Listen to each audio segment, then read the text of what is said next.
Okay, good afternoon.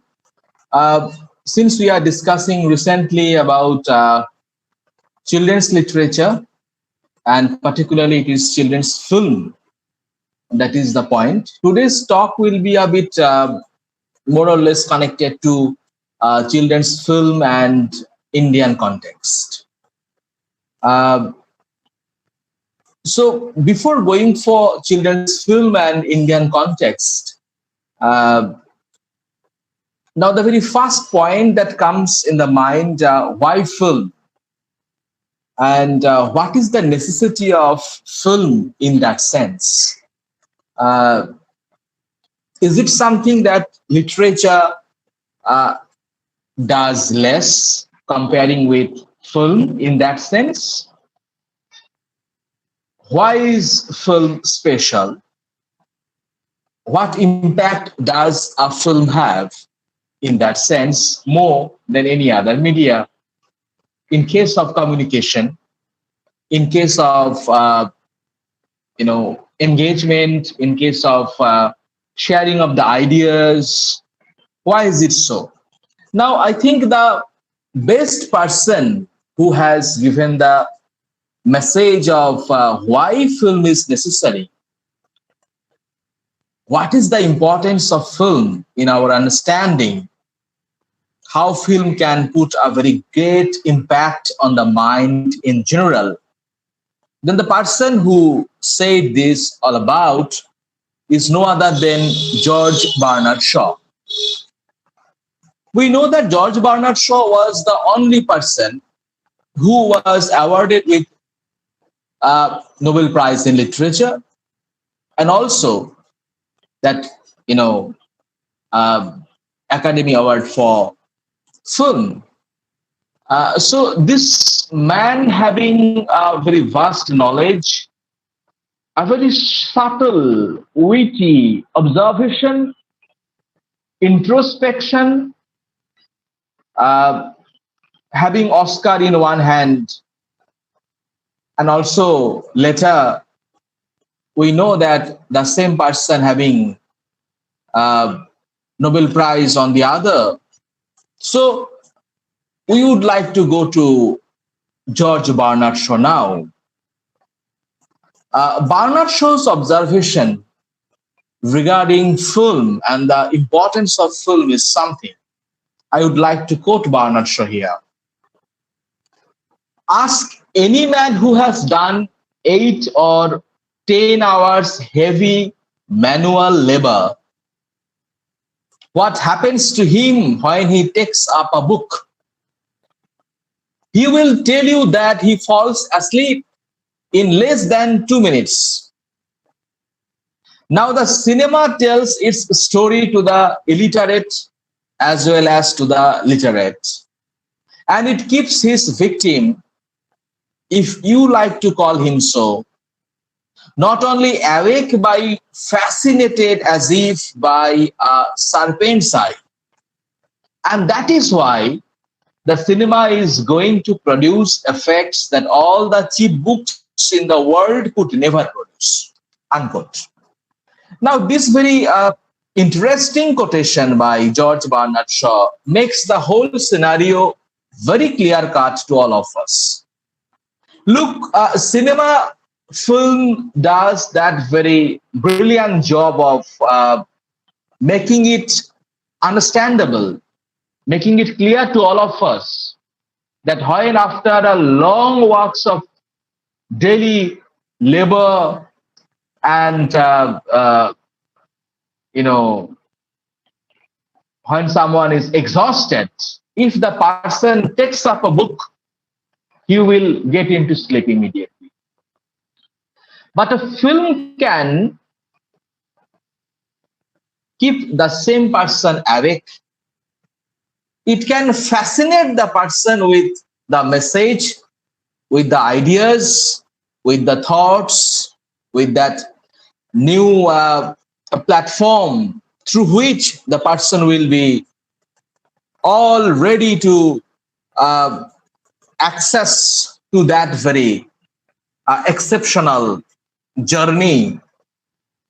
It may be a known path or it may be something very unknown one. But film has that power of attraction. Film has that power of attachment that can keep a person glued to the message, to that particular event that is over there. Same is the case in every possible way. So we find that Bernard Shaw could feel it very practical way. And another very major influence that film can have, the impact of the message can go to the people who is literate and to the person who is not literate. The very same thing, we have the very same kind of message when we think of the plays of famous Shakespeare. Now, Shakespeare wrote the plays, and the plays were being performed at a time, and that very Globe Theatre, where people from different sections of the society, they used to come, they used to witness that performance on the stage. But think of that different sections of the society, the farmer, the king, the sailors, and various other sections. But here lies the magic of Shakespearean play, is that Shakespeare's play was understood. It could entertain different sections of the society. Everyone could enjoy it. Everyone could like it in an enormous way. Film has the very same sort of message. It has also the same kind of effect, stamina to reach to the not reachable. The person who don't have the access to study, he can watch a movie and he can have the access to the message that the director would like to convey, and it can be enjoyed in the similar manner. Now, this very message is also necessary when we would like to connect film to children, and particularly in Indian context.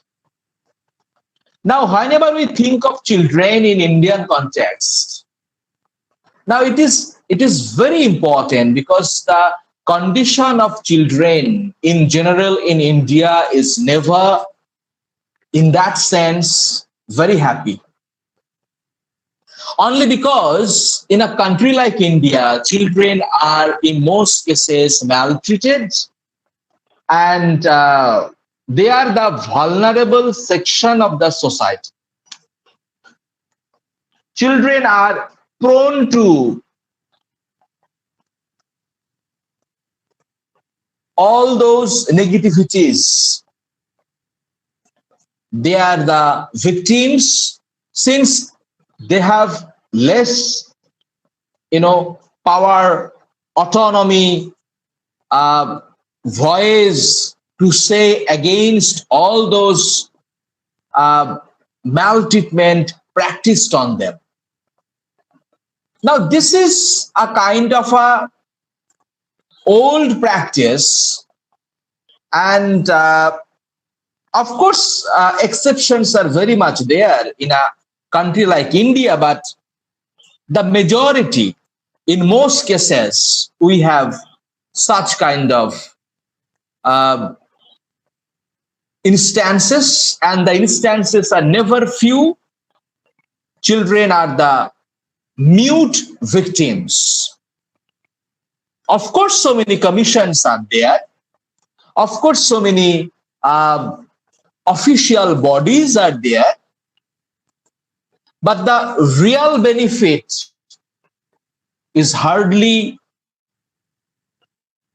perceived, and those children They can hardly enjoy the kind of benefit of the initiatives taken by the government. Naturally, condition of children in Indian context, it needs a better space. It requires a better medium. Because the kind of investigation, the kind of questioning regarding the abuses on the children, misuses of the children, maltreatment on the children, investigations, reports, commissions are so many, but ultimately the real fact remains the same. And they don't get actually the kind of care, the kind of attention the children require, that they don't get ultimately. Since they don't get it ultimately, uh, the whole condition becomes static in nature. Now, cinema can do something else. Of course, literatures are so many.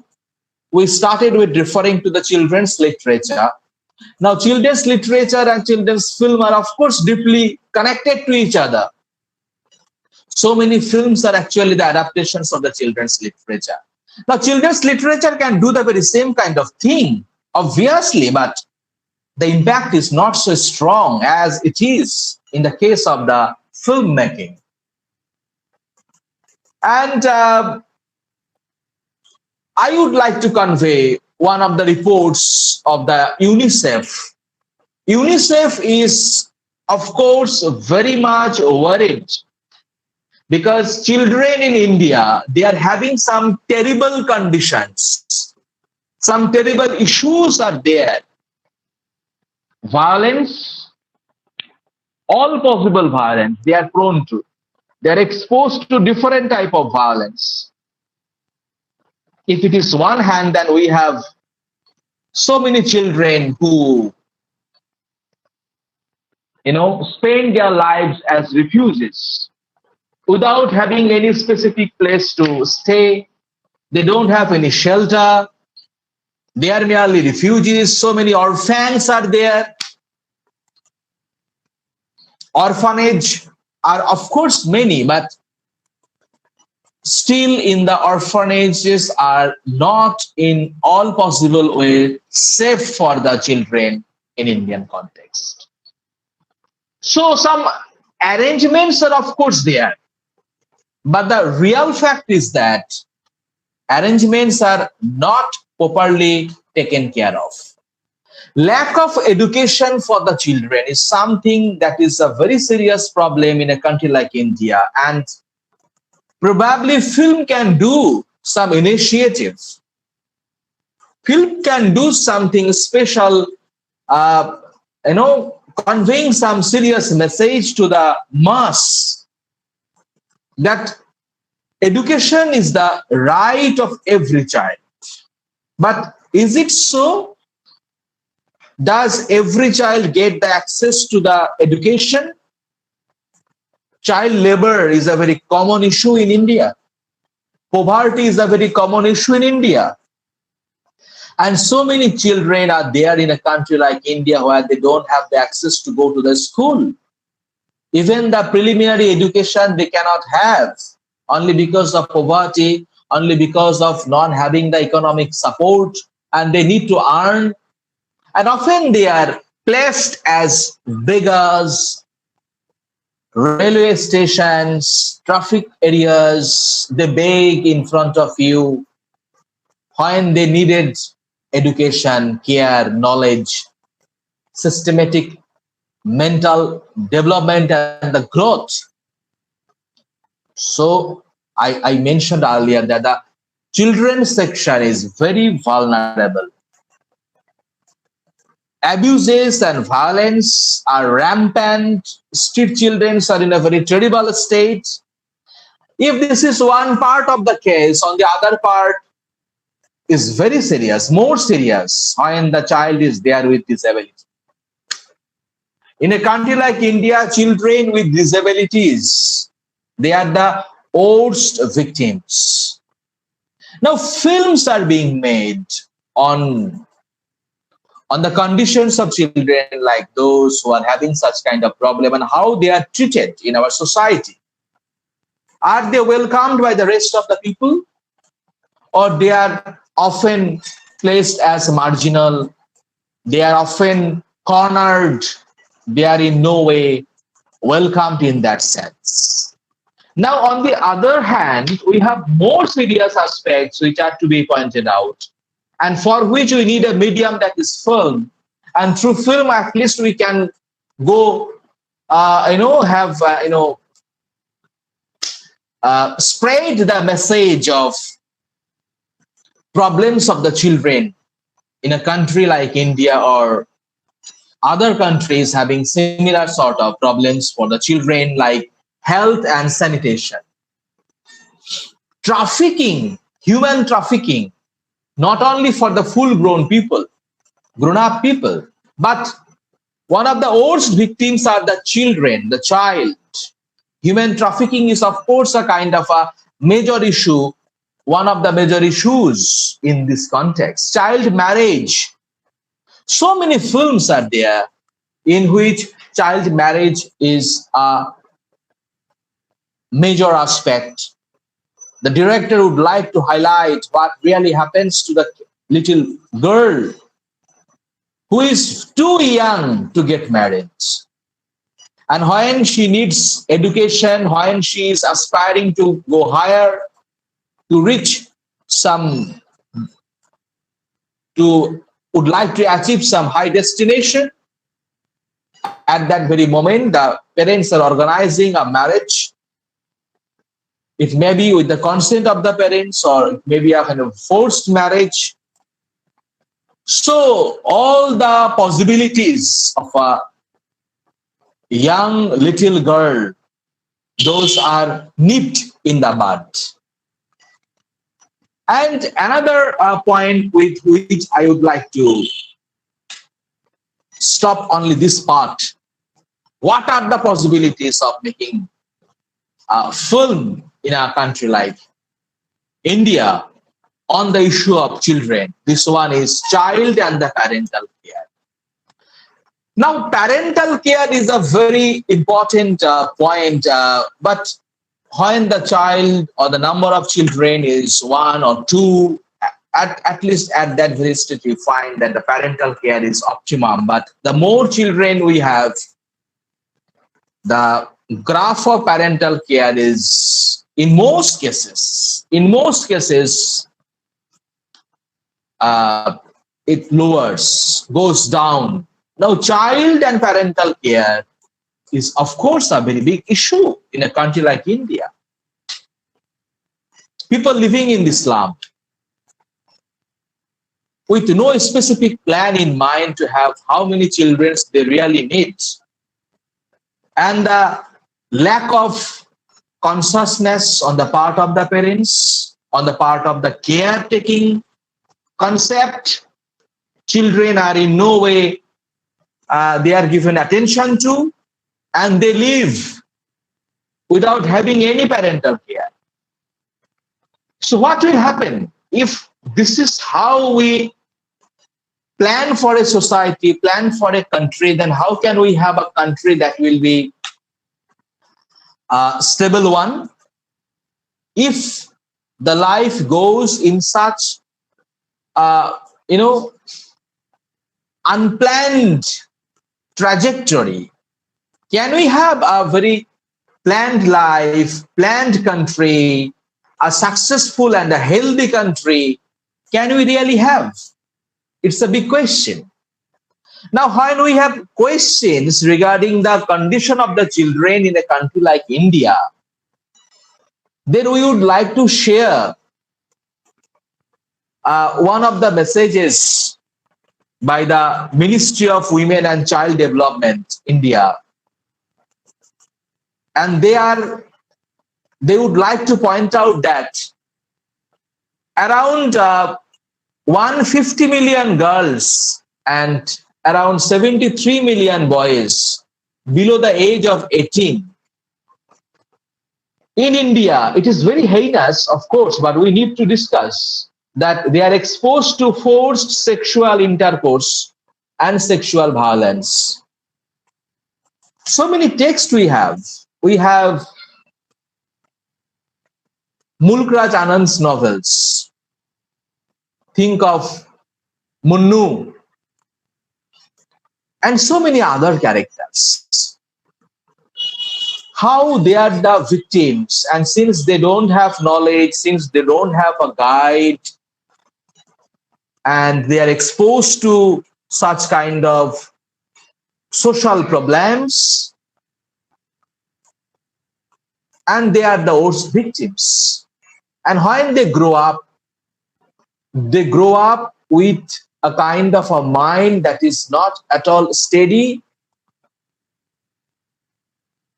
with all those wounded hearts, wounded minds, they grow up.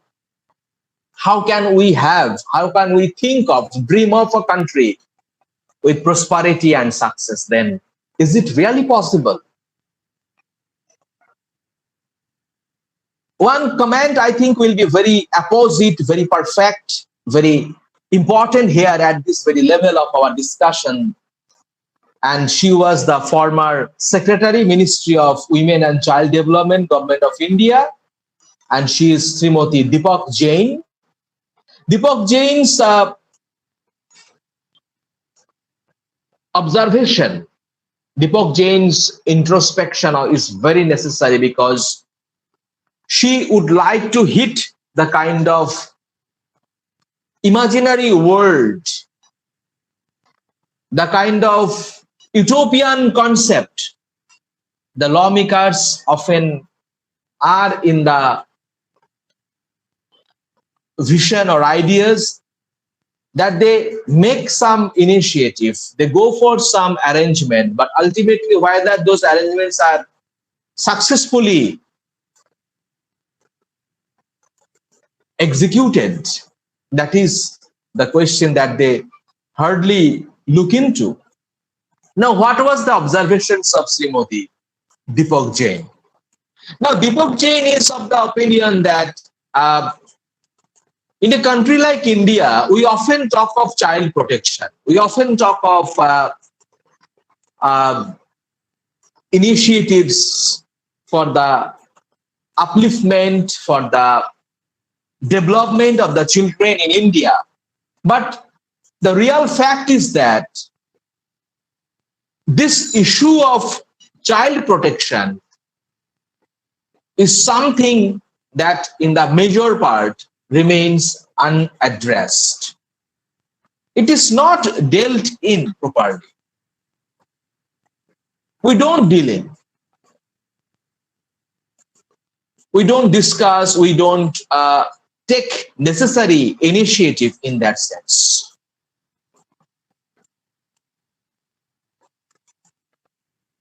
And there is now a realization that if issues of child abuse and neglect, like female feticide, infanticide, girl-child discrimination, child marriage, trafficking, if they are not addressed, Srimati Deepak Jain is saying, it will affect the overall progress of the country.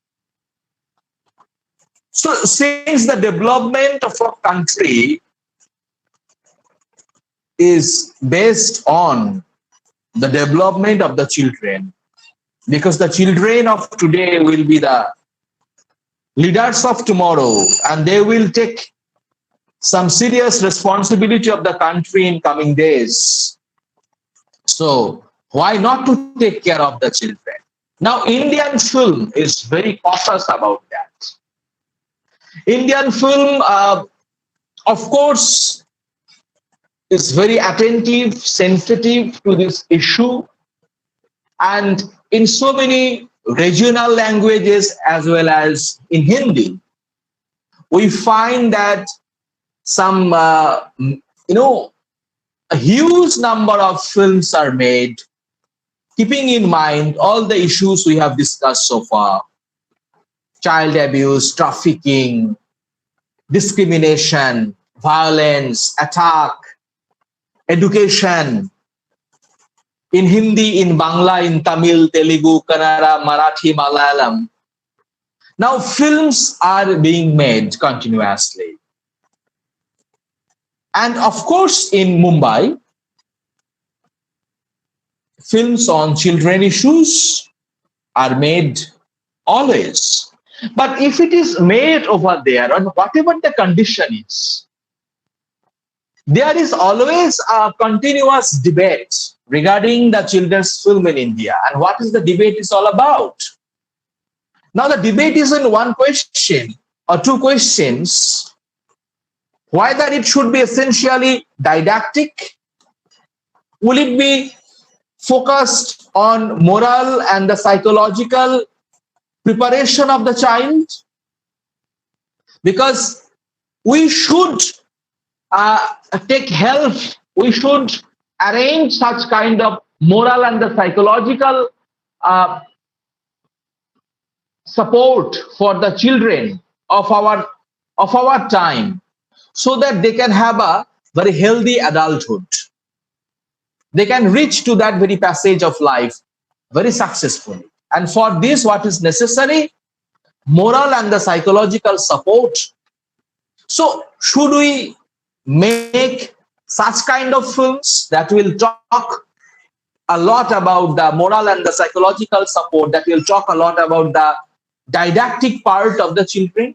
Or we will be basically escapist and will think of the profit making concept and will make some very popular film that will be budget oriented and that can give me a very good return, okay, ultimately, and without addressing some of the very basic issues in our society, and that is necessary at this very hour.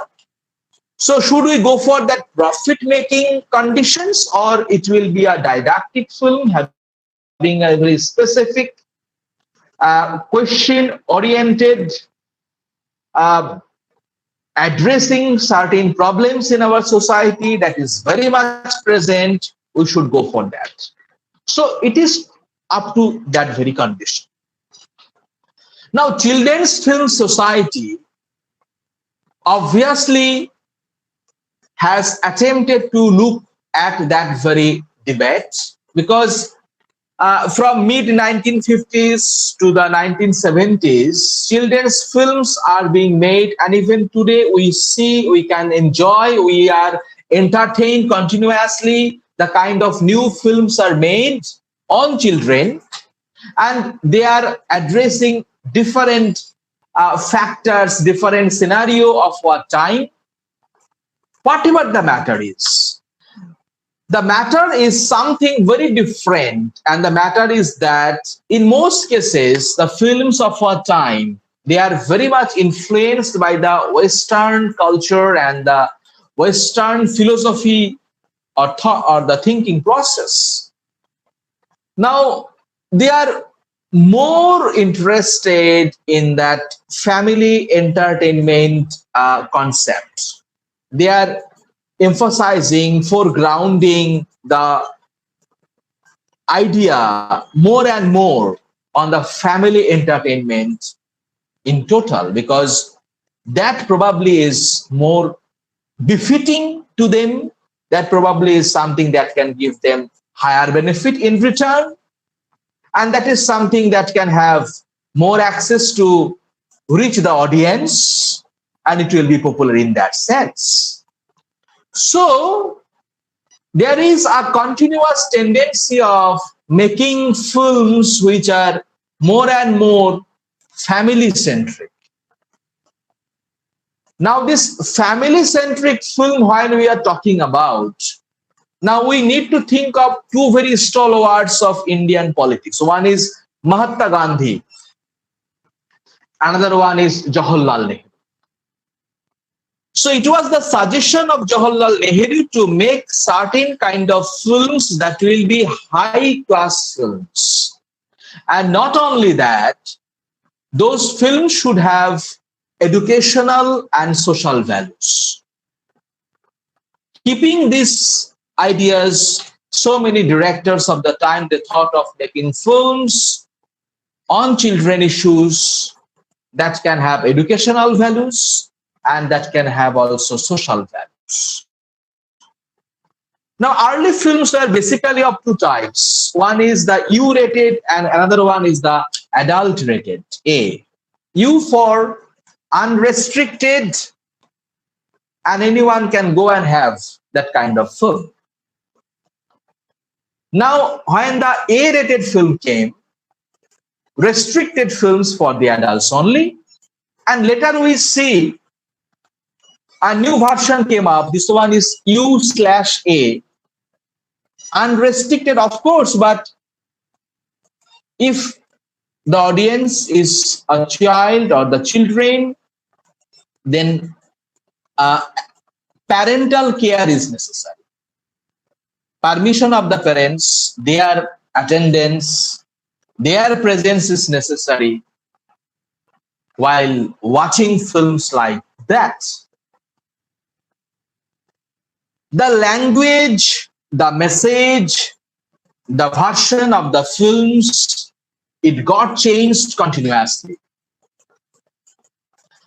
And the early versions of the films, the way it was Gupi Gain Bakabain, especially made for the children and also to the elders, if the elders find meaningful and thought-provoking materials in the film.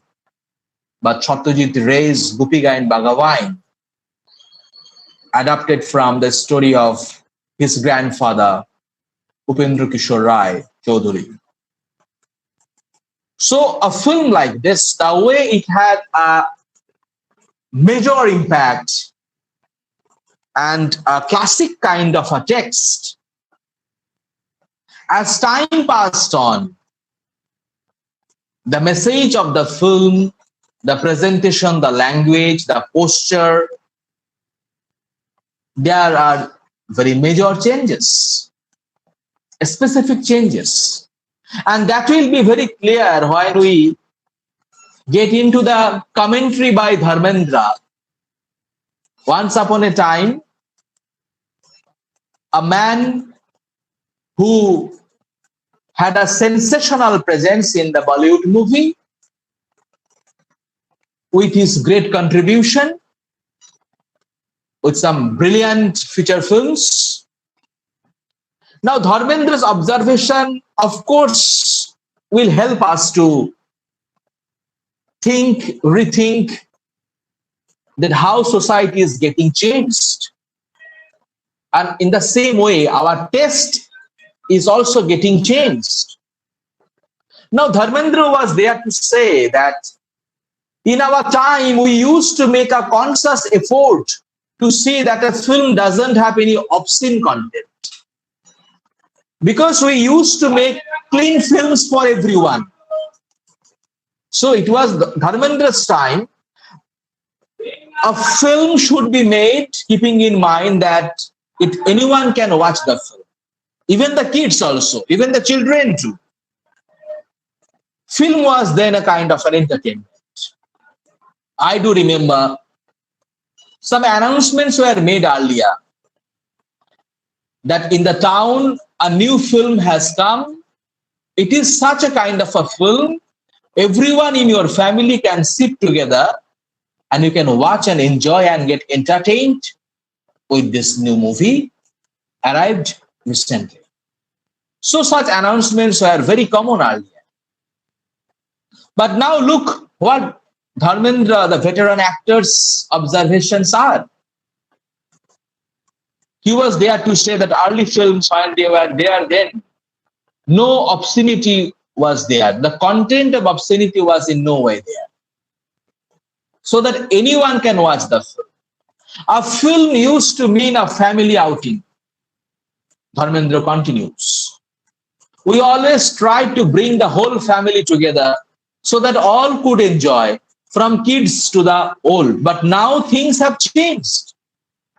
At times, it becomes difficult to sit with your mother and sister and watch the same content. So the content is getting changed, and it is also reflected in the films, especially the children's film in Indian context. Now we had different contents down the edges. In the 1971 came Hathi Mera Sathi, how nature, animal, and children association all are dealt with so brilliantly in Hathi Mera Sathi. That friendship with animal. Rani Aur Lal Pari came in 1975. In 77, once again a film with animal, Safed Hathi. Masoom came in 1983. Mr. India in 1987. Hello came in 1996. Magdi by Vishal Bharadwaj, 2002. Tare Zameen Par, 2007.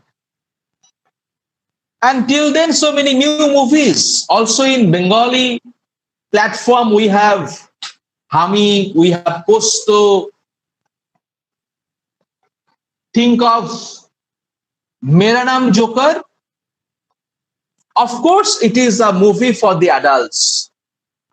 But I must say that if you watch very minutely the film Mera Naam Joker, it talks a lot about child psychology, the adolescent psychology, very well. It deals with all those complexities of the mind. So the journey of Indian children's film is a very promising journey. It is diversified. It is just like a many-colored dome, just like a rainbow. Of course, few films are there which are of not that very quality, but the directors of our time, they are also taking up new issues, new objects, new perspectives, and new dimension to present, to gift us with new films.